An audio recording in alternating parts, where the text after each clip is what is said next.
Swadika, good evening and welcome to the evening edition of NBT World Brief right here on NBT and NBT World. I'm Cholapan Navrula. Thailand's Ministry of Foreign Affairs confirmed that no Thai citizens have been injured or killed after sudden flash floods struck northern Nepal. The Ministry of Foreign Affairs spokesperson Chai Thai Upakar Niti Kaset reported that diplomatic staff in Kathmandu are coordinating directly with local emergency rescue authorities. The disaster caused severe destruction to critical public infrastructure across mountain communities, especially along the flooded Botekoshi River. Nepalese emergency agencies report that more than 600 local residents and foreign nationals remain missing. Specialized search teams backed by helicopters are conducting rescue sweeps across affected northern border districts. The Royal Thai Embassy in Kathmandu is tracking field developments and verifying the safety of any travellers or expats in the region. Ministry officials emphasize that consular personnel stand fully prepared to deliver relief aid. The embassy is ready to provide evacuation support and travel assistance to any citizens in need. Thai nationals requiring emergency assistance in Nepal can contact embassy duty officers directly through a dedicated 24-hour telephone hotline. The Foreign Ministry and diplomatic staff will maintain active monitoring as local emergency agencies work to restore transport links across damaged mountain corridors.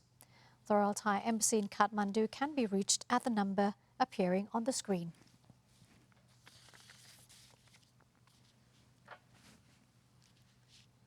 Thailand has opened an international push to modernize civil enforcement across Southeast Asia as regional legal authorities gather for talks.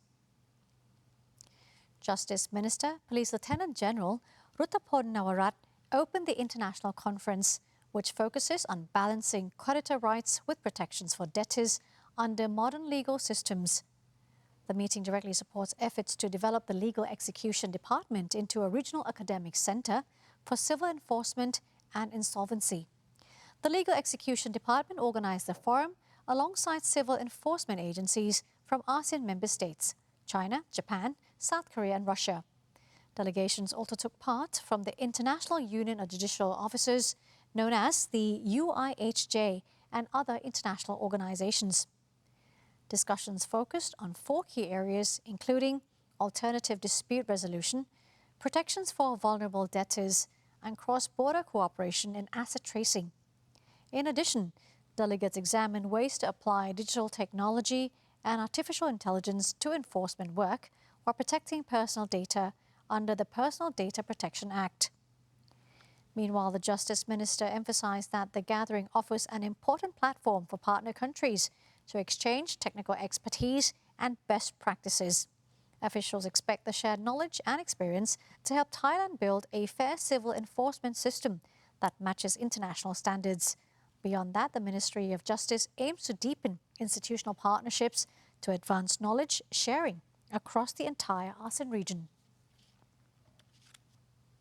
The Election Commission is moving to pursue criminal charges against 1,767 Senate candidates found to have lacked required qualifications during the election.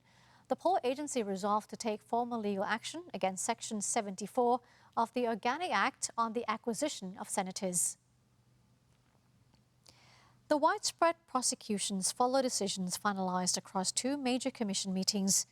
During its session on May 19th, the commission authorized criminal proceedings against an initial group of 1,605 ineligible applicants. Election commissioners approved an additional 162 cases at the subsequent meeting on June 4th, bringing the total number of contested candidates to 1,767. Under statutory law, any person who knowingly applies for a Senate seat without legal eligibility faces severe criminal penalties. Violators risk prison sentences between 1 and 10 years, as well as court fines ranging from 20,000 to 200,000 baht. Convictions also carry a mandatory loss of voting rights for 20 years. For any convicted candidate who already won election, courts can order the full repayment of all state salaries and official benefits. Those funds must be returned directly to the Secretariat of the Senate. The Commission has now forwarded all case dossiers to the Legal Affairs and Litigation Bureau to coordinate with provincial election offices. Community leaders, security officers and local residents across Pattani have gathered in Panarat district to reject violence after attacks on government facilities. The meeting united the 42nd Ranger Task Force, police, village heads and local businesses to assess the impact of recent property damage. To strengthen neighbourhood security, administrative officials proposed installing wider security camera networks equipped with mobile tracking and emergency SOS alerts. Local leaders also plan to add solar streetlights along isolated village roads to improve safety for travelling residents. While damaged municipal offices undergo restoration, authorities established a temporary service point near the local football pitch to assist visiting citizens. Forum participants highlighted that their multicultural community has lived in peace for years across diverse backgrounds. They emphasized that violence brings only loss and disruption, urging every group to protect shared peace. Attendees concluded the meeting by marching with banners, demanding an immediate end to violence.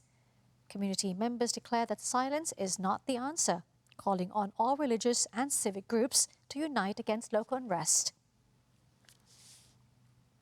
And that ends today's NBT World Brief. For more news and updates, simply scan the QR code on your screen for full coverage.